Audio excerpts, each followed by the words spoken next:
በዓለማችን ላይ እጅግ ስትራቴጂ ከሆኑት የባህር መተላለፊያዎች መካከል ግንባር ቀደሙ የሆርሙዝ ወሽመጥ የአሰሳ ደንብና የቁጥጥር ስልጠና በአዲስ መልክ ሊዋቀር መሆኑ ታውቋል። ኢራንና ኦማን አሜሪካን ያገለገለና የባህር ዳርቻ ሀገራትን ፍጹም ሉዓላዊነት የሚያረጋግጥ አዲስ የባህር ላይ መተላለፊያ መስመር ስምምነት ላይ ለመድረስ የመጨረሻ ደረጃ ላይ እንደሚገኙ ይፋ ሆኗል። ይህ በዓለም አቀፍ ደረጃ ከፍተኛ ትኩረትን የሳበ ስምምነት ለ10 ዓመታት ቀጠናውን ለመቆጣጠር ስትጥር የነበረችው አሜሪካን ወደ ጎን የሚገፋ መሆኑ ደግሞ የጉዳዩ አሳሳቢነት ይበልጥ ከፍ አድርጎታል። በሌላ በኩል አሜሪካ በኢራን ላይ የምታደርገውን የባህር ላይ ወታደራዊ ከበባና ማዕቀብ እያጠናከረች መሆኗ በአካባቢው ያለውን ውጥረት ወደ ከፍተኛ ደረጃ አሸጋግሮታል። ዛሬ በመካከለኛው ምስራቅና በዓለም አቀፍ የነዳጅ ንግድ መስመር ላይ ትልቅ ለውጥ ሊያመጣ የሚችለው የሆርሙዝ ወሽመጥ ወቅታዊ ሁኔታ ዝርዝር መረጃዎች ይዘን ቀርበናል። በኢራንና በኦማን መካከል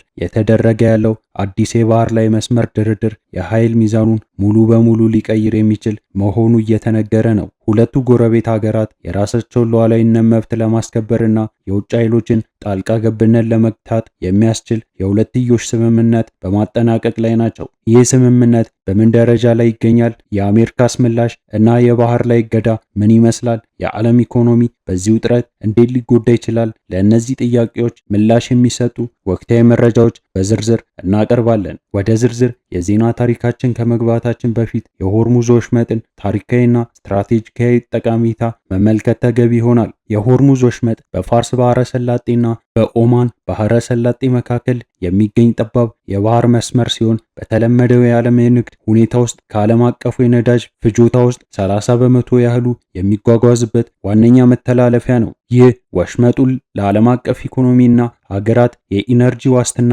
እጅግ ወሳኝ የደም ስር ያደርገዋል። ባለፉት በርካታ 10 ዓመታት አሜሪካ በዚህ ቀጠና የራሷን የባህር ኃይል የበላይነት ለማስጠበቅና የባህር ላይ ትራፊክ ፍሰቱን በራሷ ፍላጎት ለመምራት ከፍተኛ ወታደራዊና ዲፕሎማሲ ጥረት ስታደርግ ቆይታለች። ይሁን እንጂ በቅርብ ጊዜያት በአካባቢው የተቀሰቀሰው ወታደራዊ ውጥረትና በተለያዩ ኃይሎች መካከል የተፈጠረው ፍጥጫ የቀድሞውን የደህንነት መዋቅር አደጋ ላይ ጥሎታል። የኢራን ባለስልጣናት ወሽመጡ ከጦርነት በፊት ወደ ነበረበት የክወና መዋቅር በፍጹም እንደማይመለስ በግልጽ ተናግረዋል። ቴህራን እንደምትገልጸው ከሆነ በሆርሙዝ ወሽመጥ ላይ አዲስ የባህር አሰሳ ስርዓት መዘርጋት የሚገባ ሲሆን ይህ አዲስ ስርዓት ደግሞ የባህር ላይ መተላለፊያ ደህንነት፣ የአሰሳ መብትንና የባህር ዳርቻ ሀገራትን ሉዓላዊነት ማዕከል ያደረገ መሆን አለበት። በተለይም ወሽመጡ ጠባጫሪ በሆኑ ሶስተኛ ወገኖች ለጥቃት ማቀነባበሪያ እንዳይውል ጥብቅ ቁጥጥር ሊደረግበት እንደሚገባ ኢራን አጥብቃ ትከራከራለች።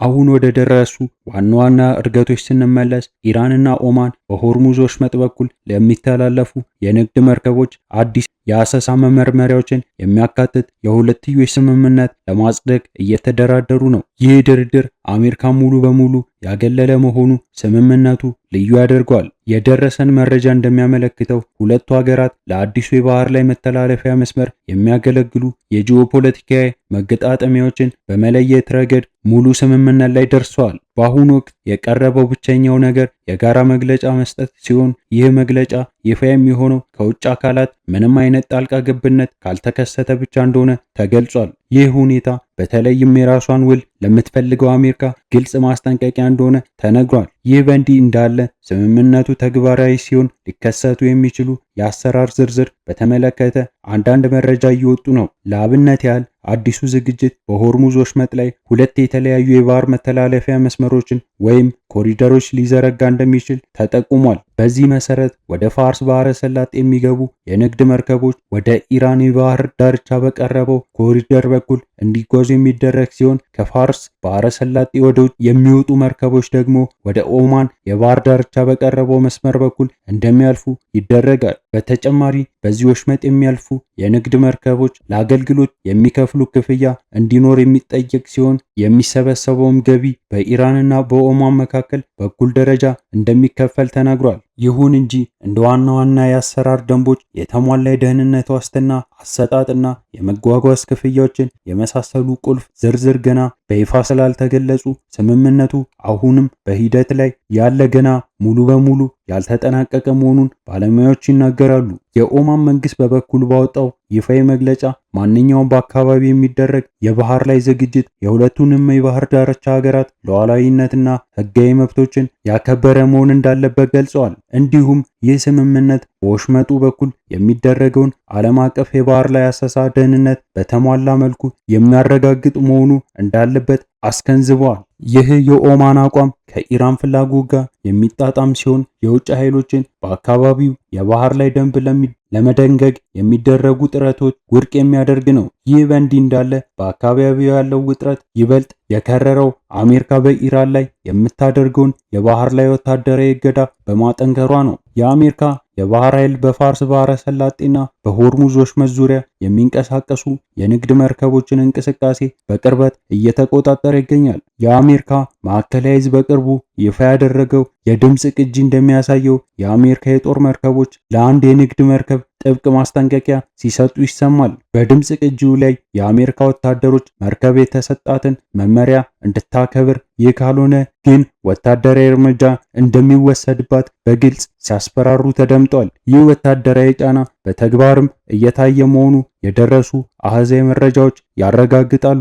እንደ አውሮፓውያን አቆጣጠር እስከ ነሐሴ 3 ቀን 2026 ዓ.ም ድረስ ባለው መረጃ መሰረት የአሜሪካ የባህር ኃይል 44 የንግድ መርከቦችን አቅጣጫ እንዲቀይሩ ያስገደደ ሲሆን ሁለቱ መርከቦች ከአገልግሎት ውጪ አድርጓል። እንዲሁም በሁለቱ መርከቦች ላይ ወታደራዊ ፍተሻ አካሂዷል። ይህ የአሜሪካ ወታደራዊ እርምጃ የኢኮኖሚ ማዕቀቦችን በባህር ላይ ኃይል ለማስፈጸም የሚደረግ ቀጥተኛ ጥረት ተደርጎ ይወሰዳል። የትኞቹ መርከቦች ወደ ኢራን ወደቦች መቅረብ እንደሚችሉ እና እንደማይችሉ የአሜሪካ የጦር መርከቦች በኃይል እየወሰዱ ይገኛሉ።